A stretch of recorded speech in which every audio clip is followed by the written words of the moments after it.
sisi Waislamu, ametupa imani, na nchi hii matajiri wengi ni Waislamu.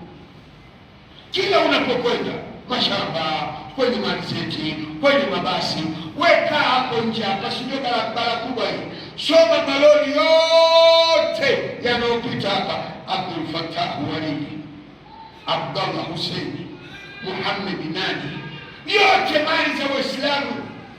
Lakini Uislamu ndio uko nyuma miaka, kama vile unaanzishwa leo. Watu waliokuwa mioyo yao migumu, fakasatu qulubuhum wa kathirun minhum fasiqun.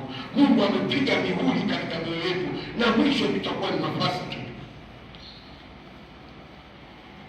Mimi sitaki niseme sana, tuseme sana, kwa sababu tunatoka kwenye dawa, tunaelekea majumbani huko kwa ajili ya Allah subhanahu wa ta'ala.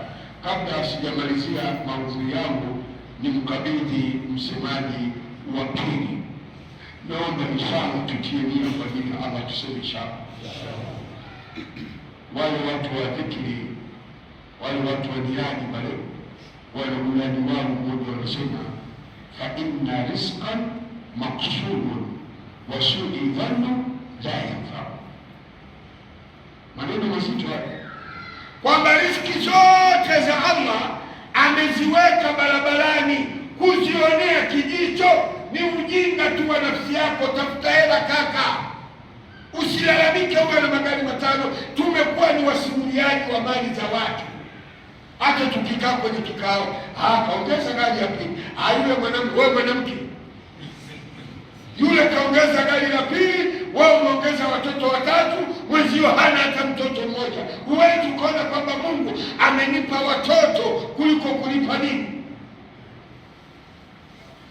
Wala tajmahu min almali wala tadri liman tajmahu. Msikusanye mali mkasahau mnayekusanyia ni nani. Ndio maana mzungumtana, hata watu wanagawana, zingine zinapotea. Nimeenda Manyara mimi, naambiwa nyumba hii hapo naona nzuri hii, mwenyewe kafa na ndugu zake hawajulikani wako wapi, mwenyewe kafa na ndugu zake hawajulikani wako wapi. Wala atakiri, usije ukajua wewe unakusanya mali na hujui unazipeleka wapi. Mimi naomba watu watatu kwa ajili ya Allah, tuseme sana. Watu wangapi? Tutafute pesa ya imamu, nimalizie maudhui yangu, alafu tuendelee na mambo mengine, tuseme sana. Naomba watu watatu. Tukikosa watu watatu, tupate watu 7. Allah anasema ndani ya Qur'ani: walaqad atayna sab'atan min al-mathani wal Qur'ani al-azim. Tumeteremsha aya 7 ndani ya Qur'ani zenye kurejewa mara kwa mara, na hizo aya 7 ni suratul Fatiha. Naomba watu 7 tupate baraka ya Qur'ani ya suratul Fatiha. Wallahi, katika watu hawa 7 mkopeshe Mwenyezi Mungu 10,000, utaona malipo yake. Allah anakulipa nini hapa duniani na kesho akhera. Watu 7, una 10,000 simama, una 5,000 simama. Sisi tukusomee tu suratul Fatiha. Wengi huwa hawaamini dua, hata wakienda kwa mashehe, mimi na matatizo, shekhe anamwambia basi wacha tukusomee dua. Unasoma la mtara moja, pengine kulwallahu ula ulibradifati, unainuka unampa shekhe 20,000. Wallahi, ukifika hapo nje nguo ishaharibika, unaanza kusema shekhe nipiga hapa 20,000. Kulwallahu ingine inua kula mbebifu, sungesoma nyumbani kwako. Sasa mimi naomba inshallah tupate watu 7.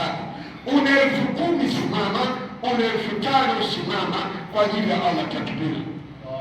Naomba watu 7 wenye 10,000 au 5,000 kwa ajili ya Allah. Na mtu wa kwanza hapa, tukamilishe hii hesabu ya ulimamu, alafu tumalizie maudhui yetu.